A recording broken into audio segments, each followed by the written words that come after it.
ઋષિ ભારતી બાપુ અને હરિહરાનંદ ભારતી બાપુ એકબીજાને ભેટી રહ્યા છે. ઋષિ ભારતી બાપુ હરિહરાનંદ ભારતી બાપુના ચરણ સ્પર્શ કરી રહ્યા છે. ઇન્દ્ર ભારતી બાપુથી લઈ અને તમામ સાધુઓ ખુશખુશાલ છે.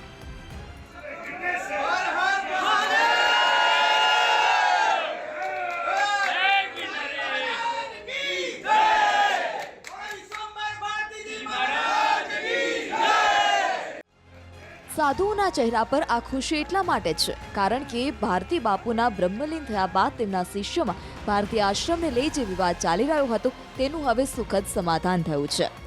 સરખેજ સ્થિત ભારતીય આશ્રમ ખાતે ઇન્દ્ર ભારતી બાપુની ઉપસ્થિતિમાં આ સમાધાન થયું. એપ્રિલ 2021માં વિશ્વંભર ભારતી બાપુ બ્રહ્મલીન થયા બાદ તેના શિષ્ય હરિહરાનંદ અને ઋષિ ભારતી બાપુ વચ્ચે સંપત્તિનો વિવાદ થઈ રહ્યો હતો. સાચો વારસદાર કોણ તેને લઈ વિવાદ સર્જાયો હતો.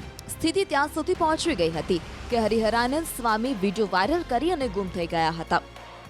ભારતીય આશ્રમ સરખેજનો ખૂબ વિવાદ થયો. 1 વર્ષ દિવસ થયા મારા ગુરુજી ભારતી બાપુ બ્રહ્મલીન થયા. ત્યાર પછીથી વિવાદ સતત શરૂ જ છે. આશ્રમ માગે છે.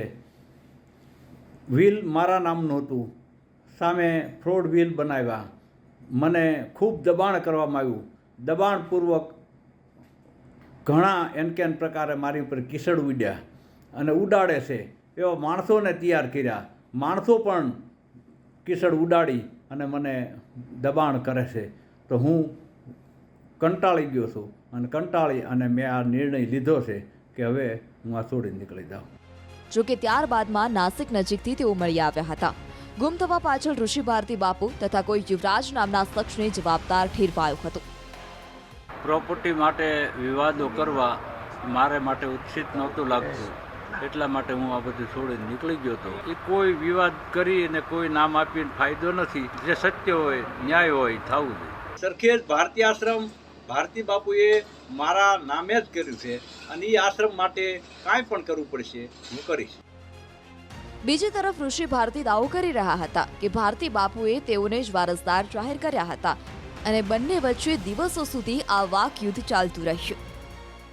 એક વિલ 2010માં બાપુએ બનાવ્યું હતું મારા નામનું અને સબ રજિસ્ટ્રેશન જુનાગઢ જઈને કરાવ્યું હતું. 8 મહિના પછી ફ્રોડ વિલ કાઢ્યો અને ફ્રોડ વિલ કરી અને ત્યાં સરખેજમાં ઘણા વિવાદો થયા.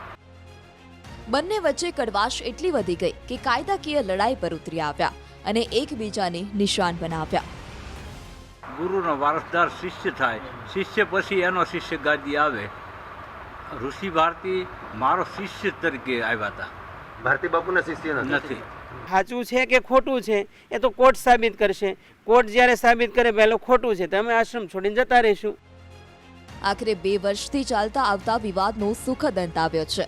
રાજ્યમાં જુનાગઢ, અમદાવાદ, નર્મદા સહિત 4 સ્થળોએ આ ટ્રસ્ટના આશ્રમ આવેલા છે, જેની સંલગ્ન સંપત્તિ અંદાજે 500 કરોડ જેટલી હોઈ શકે છે.